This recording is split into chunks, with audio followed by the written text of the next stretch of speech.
Let's go to Singapore, Charis.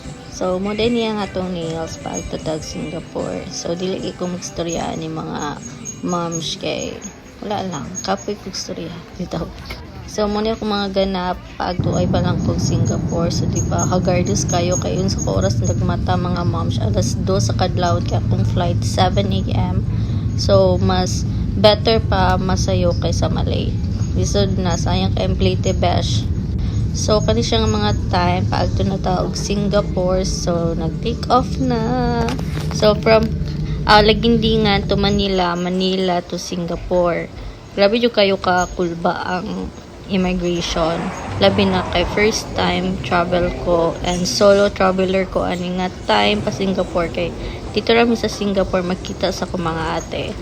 And I am so proud of myself nga nakaya na ko ni nga single flight alone with myself. Charis kayo eh. Bitaw no, ani nga mga times super jugay dapat ka-attentive and dapat po ka-aware sa imong paligid kay lisod na makalisod-lisod. Nagalis sila trust no one. Asa naman nila po akong chika oy. Basta lahi ra gito ang feeling mga moms. Labi na bitaw nakaagto ka sa lain country nga ikaw ra isa. Grabe siya ka fulfilling. Imuhang akong nakonquer ang ako ang fear. Isa na sa akong greatest fear ang sa immigration. Kay labi na dagantay tag na dunggan kung unsa sila ka istrikto. Labi na sa first time traveler, international travel pa yun siya nga flight. So, imagine na lang akong kakulba. But, islay gyapon. Nakalusot sa immigration. Balag ako na isa. So, tanawang ilang airport mga ma'am. Sobra dyan kayo kanindot. Hastang limpyuha. Hastang haitika. So, nanakong duwa ka mga ate mga moms. Ay! Nagsakay mi og shuttle kay ni agto mi sa other nga terminal. Kay nagtanaw mi ani nga view sa ilahang airport. Isa ni sa ilahang main attraction diri sa ilahang airport. Napot sila robot na tig-collect og basura. Correct me if I'm wrong. Basta mo nang gingon sa ako as akong ati. Tuoras ko. Kaning fountain, grabe yung kayo ni ka nice in person mga moms. As in, malula ka sa iyang kadako. Charis. And then ni maka-amaze kayo like dili jud ko makachika-chika ani nga mga time kay ka-amaze ko sa place. Like mura siya damgo mga moms and dapat sila gold nga ginabenta diri sa sulod sa airport di ba. So kani siya we're heading na sa amo ang stayhan para mag-change and mag-dinner. And believe sa kayo ko ani sa ilahang transportation mga moms kay usually ang main transportation dito is Grab. Sa ako pagkabaluha. Mura kong nilusot og laing portal ani nga mga mura gikan mo ko sa Pinas. Karon niya na mo ka sa airport kayo.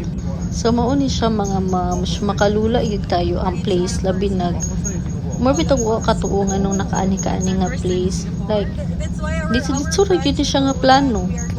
Gibuk ko sa kong mga ate and then go ra na. Maka-amaze kayo niya ang ilahang lugar mga moms kay sobra jud ka limpyo and hanay kayo ang mga drivers. Na sila speed limit, everything is organized gid kayo mga moms.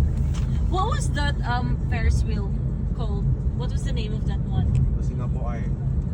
Singapore Eye. They call it the Singapore Eye. Okay. Flyer. So nakaabot na mi sa amo ang stayhan and nag-change na pod ko. O di ba? Tan-awa agad ang ato ang view mga moms. Mura gyud ko.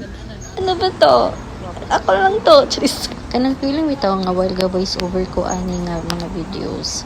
Kakareminis gyud nako ang excitement, ang basta dahil gyud sa feeling pag makita na ko ni siya and pag ma-flashback sa ako kung unsa ang kanindot sa akong feeling way back to na ako sa Singapore, o diba? So, nag-grab na pod me. Dali na kailang grab dito mga moms. Like, nag-book ka. Wala right 2 minutes na ana dito or 1 minute na ana dito ang grab mga moms. Niabot namin sa amo ang first destination dito sa Singapore. So, sa Marina Bay Sands di siya kasi na Singapore. Wala lang, gibasa lang na ako. So, muna itong outfit for today. O, diba? Grabe ka, yayamanin. Pero, charis, wala dito yung kwarta. Dira. Right money. Kung diya ka money daw.